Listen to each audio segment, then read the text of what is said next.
Halo semuanya, selamat datang di channel 100 Alur Cerita.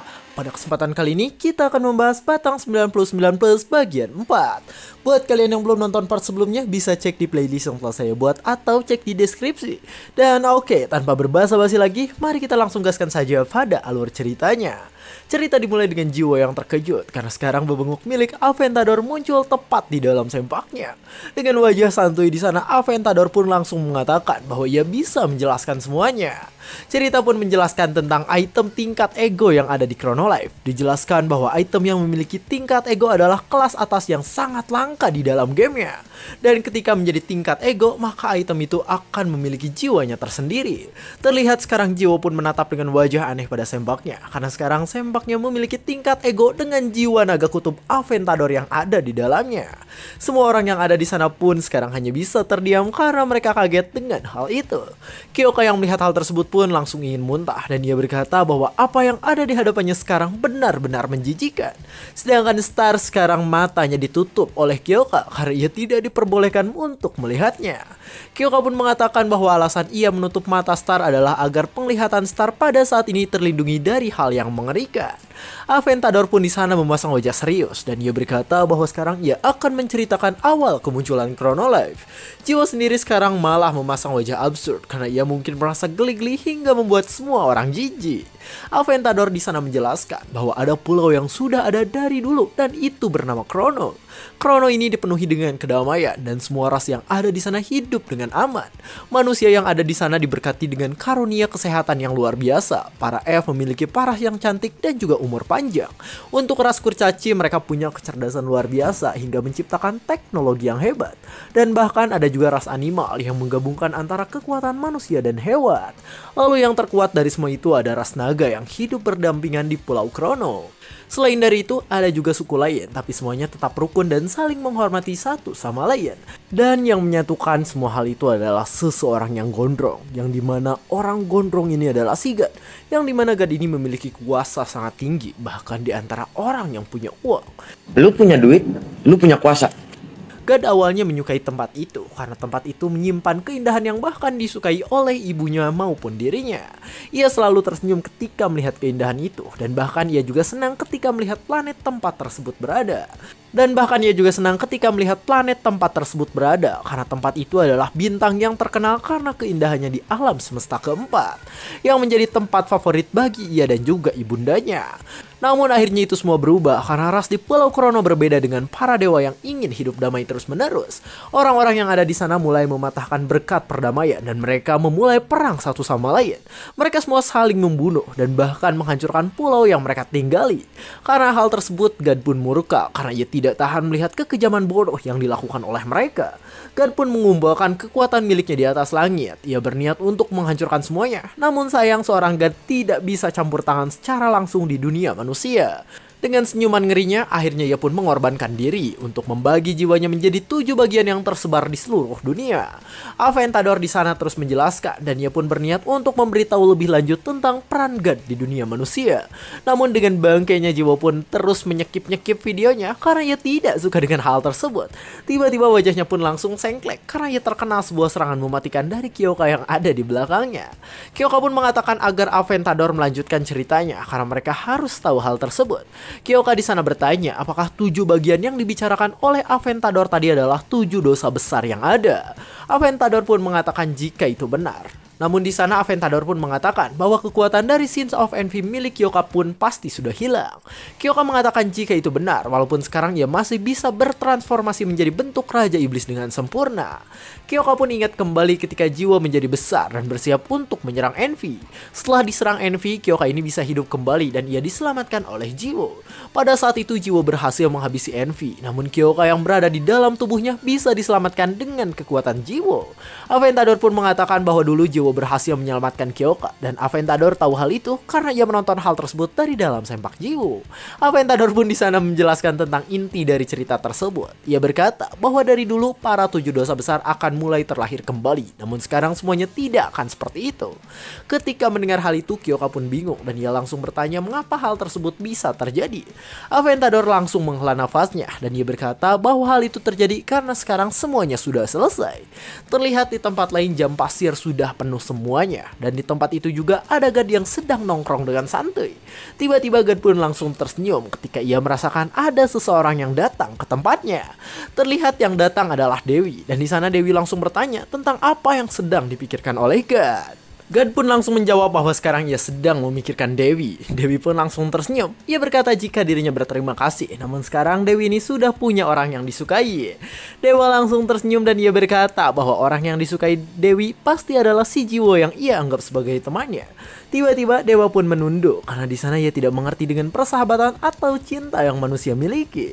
Dewi langsung tersenyum ketika melihat hal itu dan ia langsung bertanya mengapa God menyebut Jiwo teman padahal mereka belum pernah bertemu. Dewa pun langsung menjawab bahwa ketika bertemu dengan Jiwo ia merasa agak nyaman dan karena hal itulah ia menganggap Jiwo sebagai teman. Dan bahkan di sana God atau Dewa juga mengatakan jika hal itu berlaku pada si Dewi. Dewa mengatakan bahwa perkataan awalnya tadi bukanlah sebuah candaan. Sambil memperhatikan Dewi, di sana God menjelaskan jika ia sedang memikirkan pertemuan pertama mereka. Dewa atau God itu pun ingat ketika dirinya berada di dalam Chronolife beberapa waktu dulu. Di sana God ini sedang nyangsaya dan duduk santai di belakang sebuah rumah. Dewa di sana bosan karena sejak awal ada Chronolife ia sudah melewati banyak waktu sendirian saja. Ia pun ingat bahwa tempat tersebut telah beberapa kali dihukum oleh 7 dosa besar dan pada saat itu banyak nyawa yang melayang dan karena hal itu perdamaian pun bisa terjadi. Meski begitu ras pulau tak berubah, mereka dengan cepat membangun kembali peradaban namun sayang sejarah terus berulang dan hal buruk terjadi lagi. Karena hal itu God pun lelah dan ia berniat untuk membunuh semua yang ada. Namun tiba-tiba si God pun langsung terkejut karena ada yang berkata jika dirinya punya ide menarik. Terlihat orang itu adalah Dewi yang tiba-tiba muncul di hadapan si God pada waktu itu. Dengan senyuman cantik mematikannya, Dewi berkata bahwa ia juga ingin dilibatkan dalam rencana God. Ketika melihat Dewi, God langsung bingung. Ia bingung tentang mengapa Dewi bisa mengetahui dirinya yang merupakan seorang dewa. Sambil duduk di sebelahnya, Dewi pun mengatakan bahwa ia adalah user biasa. Dan sambil tersenyum ia pun mengatakan juga bahwa ia memiliki job tersembunyi yaitu Dewi Kehidupan. God yang mendengar hal itu langsung terdiam di hadapan Dewi yang tadi tiba-tiba datang. Namun di sana ia pun langsung tersenyum senang dengan mata mengerikan karena ia merasa akan menikmati waktu. Terlihat Dewa pun mengatakan bahwa pertemuan pertama mereka sangatlah menegangkan. Dewa mengatakan jika sejak saat itu Dewi ini telah membuat kemajuan dari job tersembunyi. Dewa mengatakan jika sejak saat itu Dewi ini telah membuat kemajuan dari job tersembunyi yang dirinya miliki. Dewa ingat bahwa Dewi ini membantu dirinya untuk melakukan hal-hal yang mempercepat kemajuan di dalam Chronolife. Tiba-tiba di sana ia pun mengarahkan tangannya ke depan dan di sana ada sebuah sistem yang hancur karena kekuatan Dewa barusan. Terlihat mereka pun sekarang langsung berpindah ke sebuah tempat yang tidak diketahui. Dewa pun mengatakan bahwa sekarang ia sudah mencapai titik yang mungkin ia inginkan. Terlihat di atasnya sekarang ada mata hijau besar yang muncul beberapa waktu di bumi. Dan sekarang Dewa dan Dewi ini berada di bawah mata tersebut.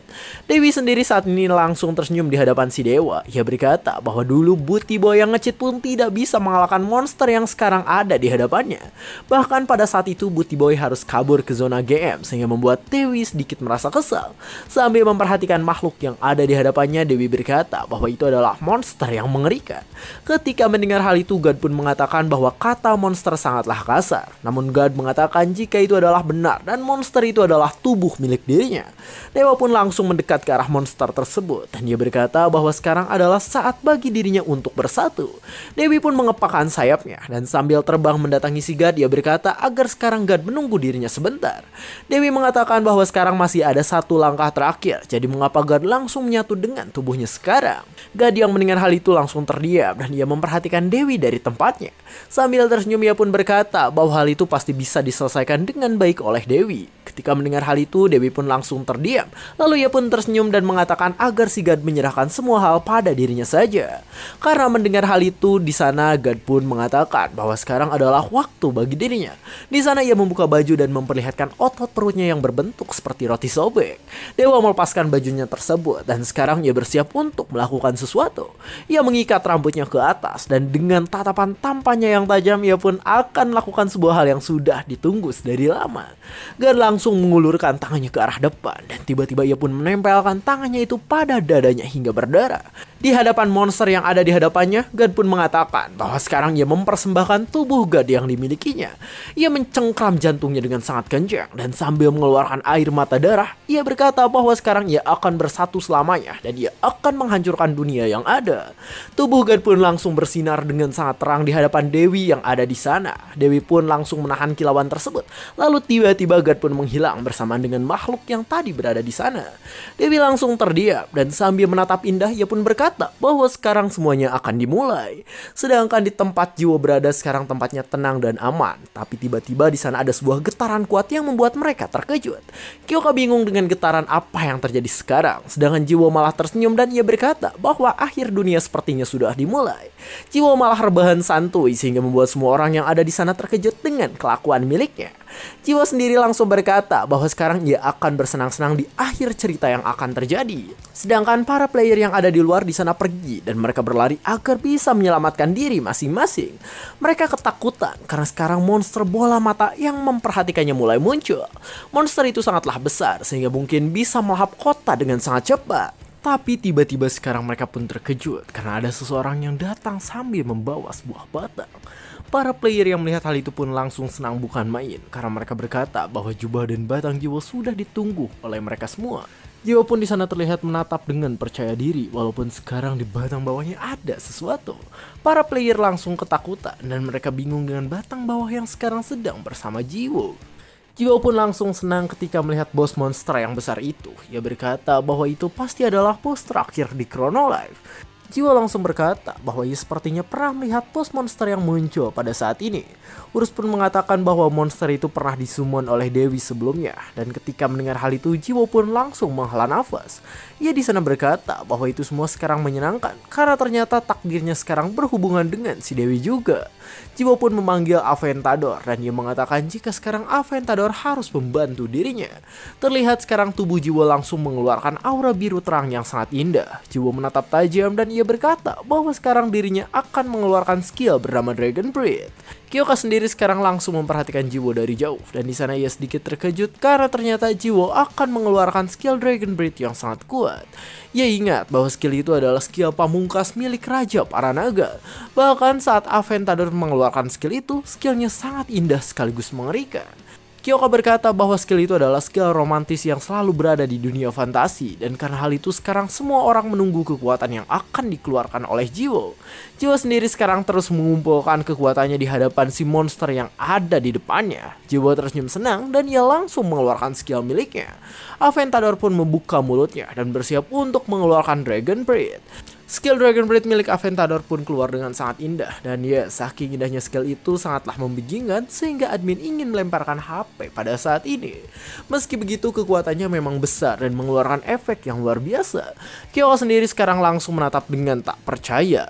Dan di sana ia langsung menusuk matanya sendiri karena ia pikir bahwa sekarang matanya sudah ternodai dengan hal yang sangat membingungkan.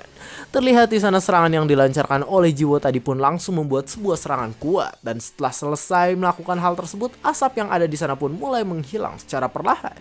Jiwo sekarang masih memasang wajah bingungnya, tapi tiba-tiba ia terkejut dengan apa yang terjadi di hadapannya pada saat ini.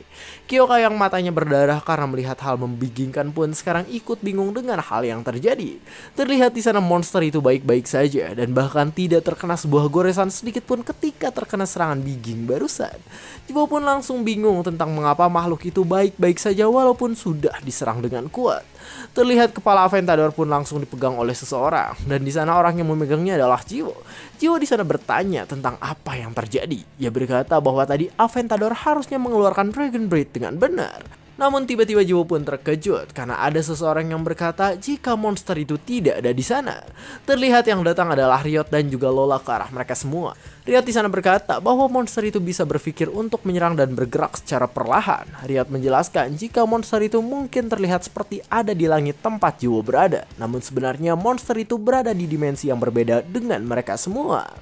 Riot menjelaskan jika Dragon Breath tadi bukanlah tidak melukainya, melainkan tidak mengenainya dan hanya pada angin saja. saja. Namun sekarang terlihat Riot pun mulai berkeringat dingin karena ia tahu bahwa sekarang monster itu bisa menyerang ke dunia mereka. Terlihat monster itu mengeluarkan aura kekuatan yang sangat hebat. Dengan tatapan tajam terlihat sekarang monster itu bersiap untuk menyerang para manusia yang ada di hadapannya. Serangan dari monster itu langsung menembus dinding dimensi. Ketika melihat hal itu, Kyoka langsung kaget, sedangkan Jiwo di sana santuy saja dengan keadaannya. Terlihat cakar dari monster itu benar-benar menghancurkan celah dimensi yang ada, sehingga membuat para player terkejut sekaligus ketakutan karena hal tersebut. Chronolife pun di sana langsung bergetar dengan sangat kuat, karena sekarang Chronolife akan kedatangan sesuatu yang ukurannya sangat badak. Terlihat yang datang adalah monster hijau yang sekarang langsung berteriak kencang ketika keluar dari dimensinya. Monster itu keluar dari celah dimensi dengan bentuk yang mengerikan dan ukuran yang sangat besar. Terlihat ukuran dari monster itu sangat besar hingga bayangannya menutupi daerah Chronolife yang ada di hadapannya. Jiwo dan Kyoka pun sekarang terlihat terkejut ketika mereka melihat status window yang mulai muncul di hadapannya. Para player lain pun sekarang terlihat kaget ketika melihat hal itu. Mereka kaget karena ternyata status Windows memberitahu jika sekarang ada misi terakhir untuk melindungi dunia dari God. Semua orang pun langsung terkejut dengan misi terakhir yang muncul tersebut. Mereka mulai berkeringat dingin dan ketakutan karena mereka tak yakin bisa menang melawan makhluk mengerikan yang terus mengeluarkan aura mencekamnya. Para manusia yang kecil itu hanya bisa diam dan memperhatikan monster besar tersebut dari bawah. Bahkan Lola mengatakan jika monster itu sangat mengerikan dan berbeda dengan eksistensi mereka yang hanya merupakan manusia. Riot di sana terus berpikir tentang bagaimana caranya agar manusia bisa menang melawan God yang sudah menjadi monster. Tapi tiba-tiba di sana Riot pun langsung terkejut ketika ia sedang memikirkan rencananya. Terlihat di hadapannya ada Jiwo dan Riot langsung mengatakan bahwa sekarang mereka harus membuat rencana darurat. Jiwo sendiri sekarang malah terlihat kegirangan karena ia senang dengan keadaan yang terjadi. Jiwo berteriak kencang sehingga membuat semua orang yang ada di sana langsung terkejut dengan kelakuannya yang sangat gila. Kyoka mulai berkeringat dingin dan ia langsung memanggil Jiwo yang punya username Peace di Chronolife. Terlihat mereka semua pun langsung kaget karena Jiwo langsung pergi menggunakan kekuatan cahaya yang dirinya miliki. Jiwo ingat bahwa sedari tadi ia ini hanya mendengarkan cerita yang membosankan dari Aventador dan hal itu membuat dirinya meledak pada saat ini. Terlihat sekarang Jiwo memasang wajah senang yang sangat membingungkan dan ia sedang bersiap untuk menghantam God yang ada di hadapannya. Dengan cepat di sana Jiwo langsung menghantam bebenguk God dengan sangat kencang. Karena terkena pukulan tersebut di sana God pun langsung ngagoleang dan hampir terjatuh. Jiwo sendiri sekarang langsung tersenyum ketika ia ingat dengan Riot yang membicarakan tentang rencana. Dengan tatapan tajamnya Jiwo pun mengatakan bahwa ia tak butuh rencana karena rencana hanya dilakukan oleh orang lemah. Tubuh God yang sangat besar itu langsung terjatuh sebagian ke dalam celah dimensi. Jiwo sendiri di sana langsung ke bawah setelah ia melakukan serangan kuat barusan. Jiwo di sana senang dan ia berkata agar sekarang ia dan bos terakhir yang ada di hadapannya itu bersenang-senang. Terlihat si God sendiri sudah ngajoprak dan Jiwo berkata bahwa monster itu pasti tak akan mati sekarang. Dimensi yang ada di sana pun mulai bergerak sehingga membuat Jiwo langsung sedikit bingung dengan hal tersebut. Dimensi yang ada di hadapannya itu mulai menutup secara perlahan dan sambil memperhatikannya Jiwo berpikir bahwa God mungkin sekarang sudah pulih kembali. Ia pun langsung tersenyum senang karena hal tersebut dan sambil bersiap dengan pose menyerang, Jiwo berkata agar sekarang God bersiap-siap untuk terkena serangan milik dirinya. Terlihat Jiwo langsung mengayunkan senjatanya dan langsung menyerang dengan kuat ke arah depan. Serangan Jiwo ini sangat kuat hingga efeknya langsung mengenai si God yang sekarang masih ngejoprak karena terjatuh. Wajah God mulai menjadi aneh ketika terkena serangan milik Jiwo. Sedangkan Jiwo malah tersenyum dan ia berkata bahwa sekarang ia ingin bertarung dengan God di dalam dimensi milik si God itu sendiri. Jiwo pun langsung bergerak ke dalam dimensinya dengan kecepatan cahaya. Jiwo masuk ke dalam dimensi itu sehingga dimensi yang menghubungkan God dengan dunia manusia langsung tertutup rapat. Kyoka yang melihat hal itu kaget karena ia tahu bahwa sekarang Jiwo menghilang. Para player pun langsung mengatakan bahwa Jiwo yang mereka anggap pahlawan itu sudah menghilang ke dimensi lain. Riot sendiri di sana langsung merasa pusing dan ia berkata bahwa sekarang kepalanya dibuat jangar oleh kelakuan Jiwo yang sangat membingungkan. Tapi meski begitu Riot tahu jika keputusan Jiwo ini mungkin adalah yang terbaik untuk saat ini. Sambil memperhatikan dunianya Riot berkata jika Jiwo bertarung di sana mungkin planet tersebut akan hancur menjadi debu dalam sekejap. Cerita pun sekarang memperlihatkan dimensi lain yang berbentuk seperti ini apa, sperma gak sih? Di dalam dimensi itu terlihat ada jiwa yang tersenyum senang karena ia akan melakukan hal yang diinginkannya. Terlihat hal yang diinginkannya adalah menghantamkan batangnya dengan kuat ke arah si monster yang ada di hadapannya. Serangan jiwa ini tepat mengenai si monster hingga monster itu langsung terpukul dengan cukup kuat. Terlihat serangan jiwa sangatlah membingungkan karena menciptakan ledakan yang sangat luar biasa. Dengan wajah girangnya jiwa pun berkata agar sekarang Aventador bersiap-siap untuk melakukan sesuatu. Di sana Aventador pun membuka mulutnya lagi, dan dengan keadaan yang sangat-sangat seperti Biging, Aventador mengeluarkan Dragon Breath dari dalam mulutnya. Jiwa hanya bisa berteriak, ya. Terlihat Dragon Breath tadi pun langsung menciptakan sebuah ledakan yang luar biasa. Setelah selesai melakukan hal tersebut, Jiwo pun turun ke bawah untuk melihat keadaan. Di sana ia tersenyum senang dan dia berkata bahwa sekarang dirinya bisa bergerak bebas karena tak perlu menahan dirinya di tempat tersebut. Namun tiba-tiba di sana badan Jiwo pun langsung terpotong karena terkena sesuatu. Terlihat tubuh Jiwo sekarang menjadi 3 bagian setelah terpotong oleh serangan tadi. Ternyata yang menyerang adalah si monster, dan sekarang terlihat cakar si monster mengeluarkan sel berwarna merah karena telah memotong Jiwo. Tubuh Jiwo sendiri sekarang terlihat menyedihkan setelah terkena potongan yang mengerikan. Dengan tubuh yang terpotong itu, Jiwo berkata bahwa ini semua tidak manuk akal. Di sana tubuh Jiwo pun mengeluarkan tentakel karena mengaktifkan healing factor miliknya. Si dewa yang melihat hal itu langsung kebingungan. Ia bingung karena sekarang Jiwo ini bersatu kembali dengan keadaan yang sangat mengerikan. Tubuh dan kepala Jiwo di sana menyatu dengan menyeramkan, dan dengan wajah menyeramkannya itu Jiwo berkata bahwa berani sekali monster itu memotong tubuh manusia menjadi 3 bagian. Sedangkan tubuh bawah Jiwo di sana menyatu dengan tai. Wajah Jiwo pun mengeluarkan urat-urat kesalnya. Ia mengatakan bahwa monster itu sangat keterlaluan. Monster itu pun sekarang terlihat kaget karena sekarang Jiwo bergerak cepat dengan wajah monster yang lebih mengerikan daripada makhluk hijau yang bersatu dengan si dewa tersebut. Di sana Jiwo pun langsung menghantam monster yang ada di hadapannya dengan tubuhnya itu. Monster itu pun langsung kesakitan setelah ia terkena hantaman Jiwo. Sedangkan tubuh Jiwo sendiri sekarang mulai menyatu kembali, dan sekarang Jiwo menatap tajam sambil berkata agar makhluk itu pergi ke neraka. Jiwo memasang wajah yang sangat girang senang. Ia mengatakan bahwa sekarang dirinya akan mengeluarkan skill memotong secara terus-menerus. Serangan Jiwo pun muncul dengan kecepatan penuh dari segala arah. Jiwo tak berhenti. Ia terus menyerang dengan kekuatannya itu. Si monster yang melihat serangan Jiwo pun langsung sedikit kaget dan panik karena sekarang serangan Jiwo ini terus mendekat ke arah dirinya. Dan ketika serangan Jiwo mengenainya, serangan itu pun langsung menciptakan sebuah ledakan yang sangat luar biasa hebat. Ledakan itu sangatlah hebat sehingga membuat dimensi yang ada di sana bergetar dengan kuat. Dan cerita pun bersambung. Apakah monster itu bakal mokad lagi guys? Tapi ya enggak lah, spoiler dikit aja, monsternya gak mokad dan malah nanti ya makin kuat gitu. Karena ya namanya juga bos terakhir, ya masa iya kalah gitu aja. Gak mungkin, terlalu easy peasy ya guys ya. Dan mungkin segitu saja saya 100 alur cerita. Jangan lupa like, comment, subscribe, dan share ke teman-temannya. Terima kasih telah menonton sampai akhir dan sampai jumpa di kesempatan berikutnya.